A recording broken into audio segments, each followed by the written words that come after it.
Hey y'all, hey, it is Sunshine and I'm back with another video about none other than Taylor Swift. Happy birthday to Taylor. She turned 35 yesterday and this has been a phenomenal year for her. I believe yesterday she was considered or uh, given the most decorated artist of all time, the billboards. I don't know, but congratulations to her. I wanted to take a little deeper dive into her chart. I said I was going to do this some months ago when I posted about her and Travis, and I hadn't done it yet. So I definitely want to get into a little bit more about her and what this upcoming year will be. The solar return is big in the astrology world. Some astrologers don't use it. I've learned to use it, but in a different way, and it has been really great to see because up until now, I did not get a whole lot from the solar return chart. So I want to include that into my analysis about what this upcoming year may be like for Taylor. So first, I'm going to start with her natal chart. But let me go back. Let's celebrate, y'all, that Mercury retrograde is coming to an end. This one has been a doozy for a lot of people. I am so over it. I just wanted to crawl under a rock for these last several weeks and just wait it out because it has just been a lot. For some people, it was worse than what I experienced, but I am so happy that we are coming to an end. I, this was a lot. So kudos.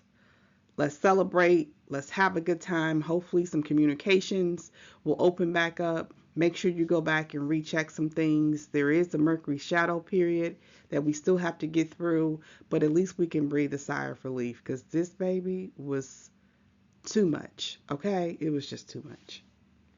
All right, let's get into it. So I have here her Western chart and the Hindu chart. So let's see, I have my pointer here. This is the Western chart and this is the Hindu chart. So I will just be giving little tidbits about each one.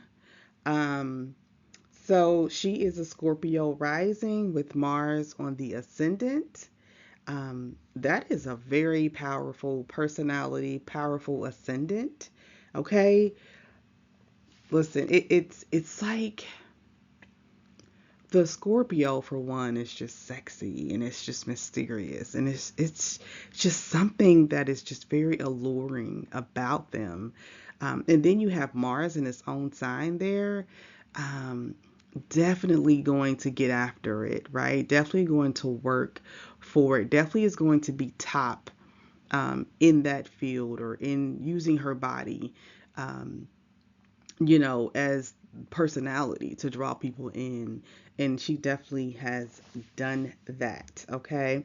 Um, and even in her Hindu chart here, you'll see that the ruler of Scorpio is in the first house. I mean, it's just a um, powerful house. The sun is also in the first house in both charts. So again, very powerful, dominant type of personality. Luckily, she does have the moon in Cancer, and so that kind of will taper down that a little bit because, Mars on the ascendant in Scorpio. It's not as strong as a personality as Mars in Aries, but it's still very strong. Very, and it can be very stubborn. Okay, so yeah, so but it's a quieter kind of strength, and it's very internal. I wouldn't play with you know I wouldn't play with Taylor. Okay, if you do something to her, hurt her, I wouldn't try her. Okay, but the moon in Cancer is very sweet. It's very loving. I mean, the moon conjunct Jupiter there. Excuse me. That is a very jovial, very lovely combination. Okay, so that brings a lot more softness to her, um, which America just loves her, and that's one of the reasons. Okay. She does have, let's see, her seventh house.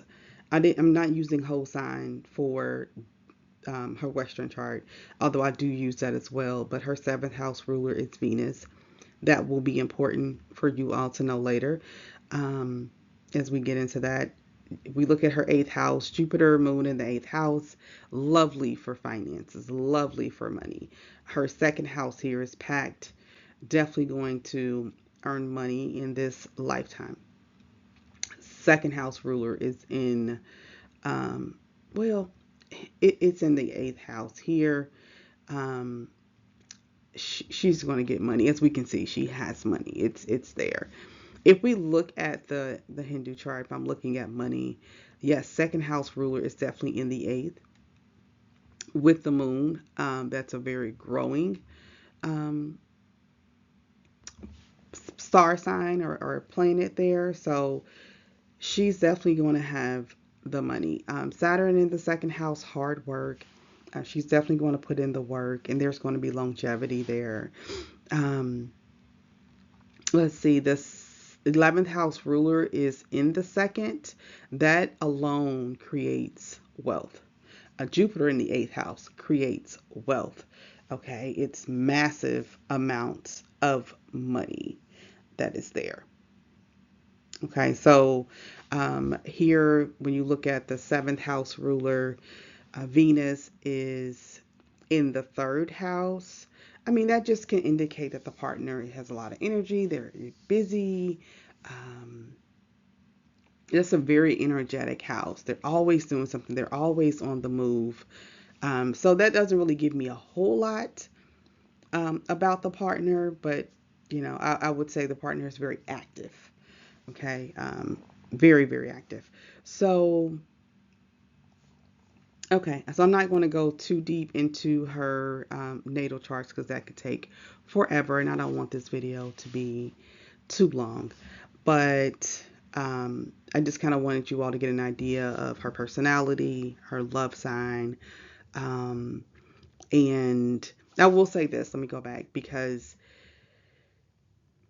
her Venus is in Capricorn. I mean, that's it's a neutral. It's not like in fall or detriment or anything for Venus. So it's not a whole lot there. Um, it's not signaling that there will be major issues. I mean, the third house isn't necessarily the best house for it, so I wouldn't say, oh, this your love life is going to be great. But Mars here is in the first and it aspects the seventh house in its detriment. Um, so that's in and of itself not a great indication for relationships, for love. Okay, so that would be my first conversation with her about, kind of the love life. There could be indication of divorce here. And if you're not married earlier, it just means that, you will struggle in relationships earlier in life and then maybe have a better relationship later in life. So that's probably, I mean, she's been in a lot of relationships from my understanding. Um, and unfortunately, they haven't worked out. And so she's had some lessons to learn in that department. So, all right, let's move on.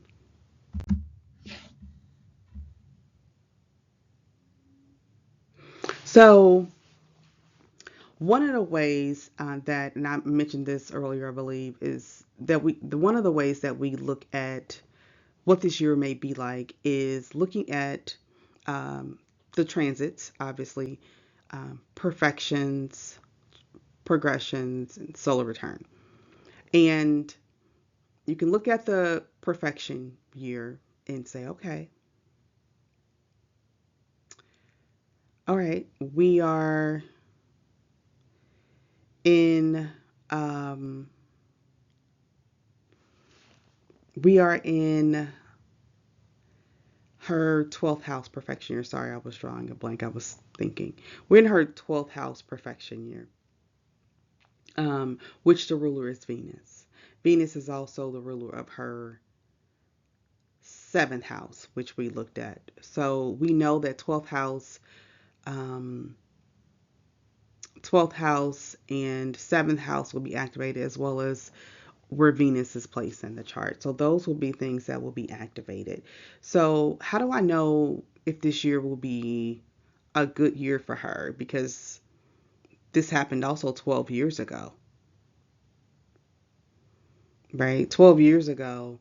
Um, so why wasn't this successful then? Why would it be successful now?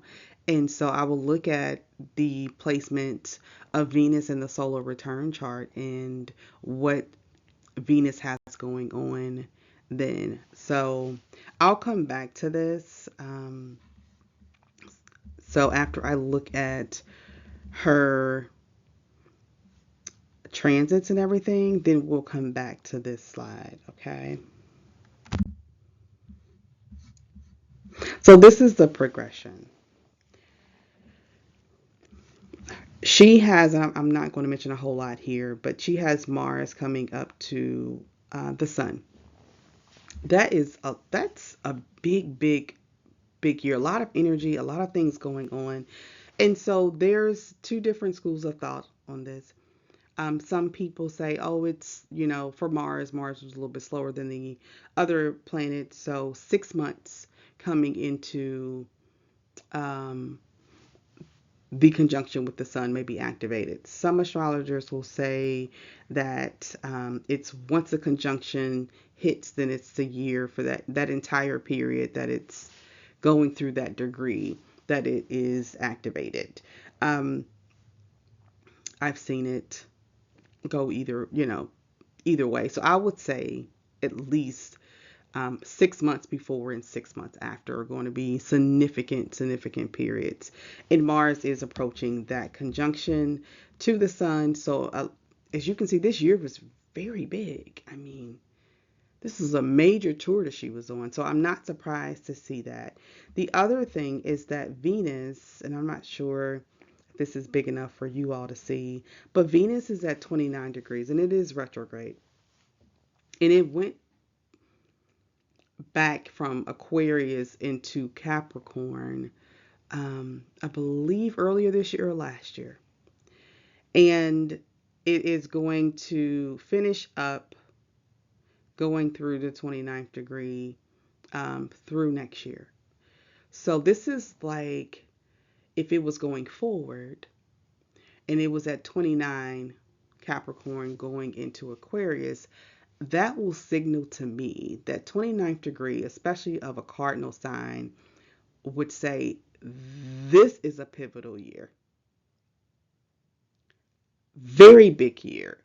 The last year in that particular sign at that degree, definitely major changes or a turning point happening in the area of Venus. And Venus represents your love life, but it also can represent other things in the chart because not everybody has Taurus or Libra on the seventh house. So there can be other areas that it's representing. But this is nonetheless a big year, okay? I mean, Venus at 29 degrees, um, and until it gets through that 29th degree, it's going to signal some things happening. So, the progressions are more internal shift. So I know that something internally is going on. It's awakening something, it's stirring up something inside. The transits are the external things that are happening. And so let's go to her transit chart. Right away, I mean, you see this Uranus going over the descendant. So, that can go a lot of different ways. That can go a lot of different ways. I don't know. It's Uranus is unpredictable. We don't know. But we know that her relationships are being affected. They're being impacted. Things just kind of happened like out of nowhere. And from my understanding, Uranus was not close to her descendant when she met him. and when they started a relationship. So this is just starting to occur. So we'll have to see what that Uranus brings, but it's definitely going to start up some things in the relationship department. So I mean, could that be kind of a quick, surprise wedding?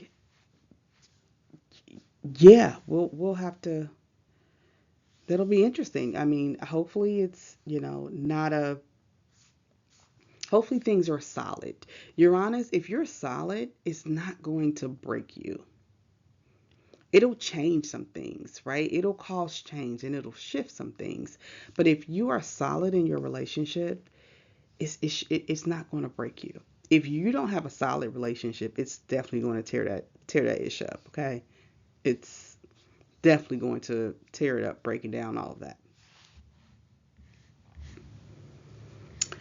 Let's see. What else does she have going on here? That was the major transit that I seen. No. So also Pluto going over Venus. Transformation. Now this isn't the first time. This has been transiting Venus for a little while now. So I believe it's making 5 hits. So it's making sure she gets the gist of what Pluto is trying um to show her. So when you have, I mean, the planet of just unpredictability and just change, and Uranus can be very fun. I mean, it's it depends on who you are, right? If you're a Saturnian person, Uranus is not fun. That's disturbing because you're not used to that kind of energy. But if are creative and fun and freedom and change, that can be very exciting, but you have to be willing to embrace it. Pluto is about change as well. It's transformation, but on a much deeper level. Um, and it's very psychological, and it's really saying, hey, I mean, when you have Pluto on Venus and then Uranus there, I mean, you definitely have to change your perspective on a lot of different things surrounding your love life. And so hopefully she has, and hopefully she's doing the work, because Pluto requires you to do the work. It requires you to dig deep and get into the psyche and this, the hidden things behind why you do what you do. So hopefully she is doing that. But those are two very major transits that are happening with her, and also, I mean, it's stirring up the Mars, right? It's stirring, Uranus is stirring up Mars here, which is the ruler of her first house. It's also in a whole sign chart, the ruler of her sixth house. So that's the body. That is the body. I mean, that's health, the body and health. So we're going to be, if she was with me in my office, we would be talking about health stuff. We'll be talking about, what's going on. Um, you know, is she taking care of herself? I mean, yes, pregnancy, all of those things can come up. What is, have you gone to the doctor? All of those things. So we will be talking about all of that. But like I said, Uranus is kind of like an unpredictable space. But to me, this is a lot with love life, just especially with Venus being activated in the perfection chart. It's being activated in in her transit chart. So yeah, this is going to be an interesting year for you, Taylor girl. All right, so Taylor and Travis. So we talked about, the perfection year and why this year will be different than any other year. And I mentioned the Venus is being activated in her perfection chart. So her 12th house is being activated. And believe she's a nighttime chart. Yes, she's a nighttime chart because the sun is below the horizon. So Venus is the benefic effect. So it's positive for her. Mars is the malefic of sex. So luckily for her, Mars being on the ascendant, um, it's not the out of sec malefic, because that would be not so great. That will be very challenging. But that is the malefic of sect for her. So Venus is being activated. So what is the difference between this year and 12 years ago? Because there's 12 houses in a chart. And so each perfection year, each house represents a perfection year. And it just kind of keeps going through the cycle. It keeps going through and going through and going through. So she had this same perfection year activated in 2012. What was going on in 2012? Jupiter has the same transit from 12 years. So it's in the same spot. It was also in um, Gemini. Okay, so that's the same. So what is different about this year? Well, 12 years ago, I believe Taylor was dating Harry Styles. I think that's his name. I'm not really up on some of these people, but she was dating him, and it was a very short dating situation, but it seemed like it turned really bad. I mean, there were songs about each other, albums about each other, something like that. And I don't think it was a great situation. It didn't end amicably. So, what was the difference? Well, Venus is activated in the perfection chart. And when you go to the solar return chart, Venus in the solar return chart is in Scorpio. It is in detriment. And it doesn't have any positive aspects from Jupiter. It doesn't have any negative aspects, I believe, from Saturn or Mars either, but it's in detriment. So it's hurting. It's not functioning well. So that's an indication that, ooh, I don't know. This may not be, wasn't going to be the best year for love. Love matters. I believe she took a break, as far as we know, after that to me for a couple years or several years. But that happened then. Now Venus is being activated in that same house, the 12th house, the perfection house. And Venus is it's in a neutral sign. It's not in detriment. It's not exalted. Um, any of that. But it does have an aspect from Jupiter. And with this one, I'm counting sign-based aspects. It um, does not have an aspect from Saturn. And I believe it is aspecting Mars. But it does have help from Jupiter. So that is positive. That is positive. So those are some things that you can look at to say, okay, what is this year going to be like? What was different from 12 years ago? What plan is being activated to let you know kind of what areas are being highlighted for this year? So as we've seen through through the transit and through the perfection house, the relationship area is definitely something that is um, being highlighted. So let's look at Taylor and Travis. Okay, first, Venus on the ascendant. I mean, somebody's just enamored. Enamored.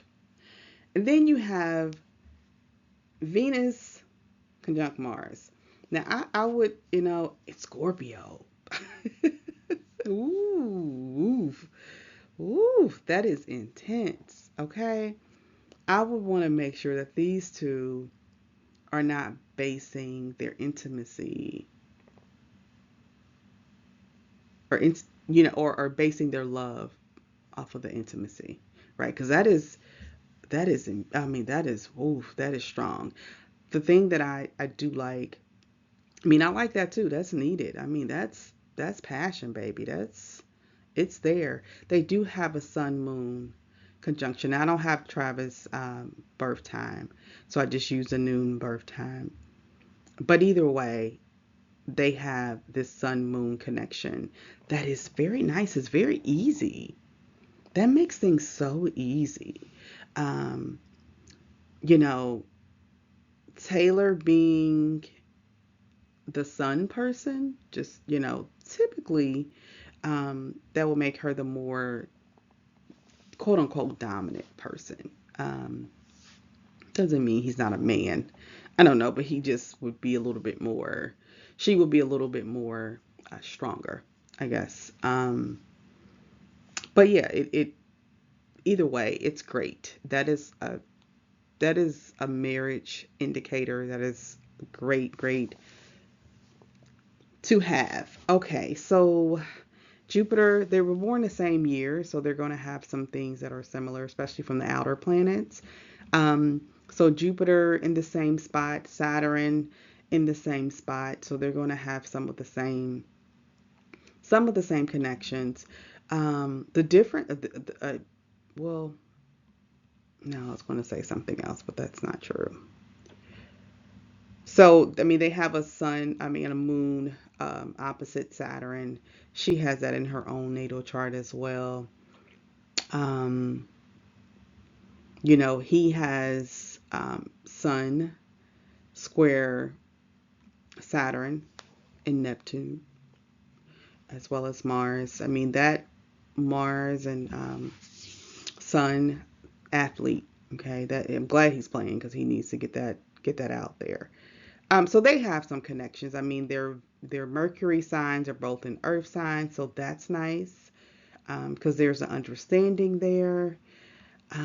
Their moon signs are different, so she may be a little bit more sensitive than what he's used to, but he may love it depending on where his ascendant is and where that falls into his chart. But he definitely he boosts her up for sure. I mean that Jupiter, she's already a jovial person, but he definitely boosts her up. So that those are nice things to have. Again, I wasn't going to go through everything because that will take forever, but I just wanted to give you all a gist of what her year can be like. And I will actually have to talk to Taylor to really kind of hone in and talk about what this upcoming year will be like. But that's kind of a little bit of a, sprinkle about what could be going on. Her tour, I believe they say it's ending in December, so it'll be interesting to see kind of what happens.